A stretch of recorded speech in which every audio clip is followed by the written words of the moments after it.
Wow. That was you choosing your words carefully?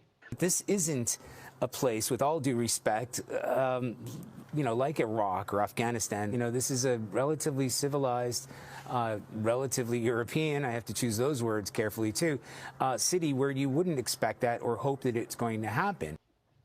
That was the careful version? So what were you going to say if you weren't choosing your words carefully?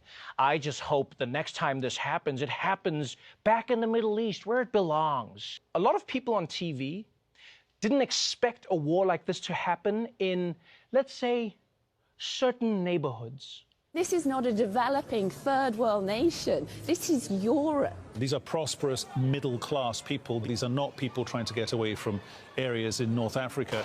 They look like any European family that you would live next door to. What could be a difference here from other conflicts, that could seem very far away, in Africa or Middle East or whatever. I mean, these are Europeans that we're seeing being killed.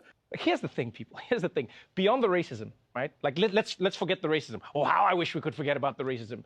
You do realize that until very recently, fighting crazy wars was Europe's thing. That was Europe's entire thing. That's all of European history. They even had something called the 100 Years' War. You understand how long that is? That's like a decade. They got a Nobel Prize because they stopped fighting. Imagine that.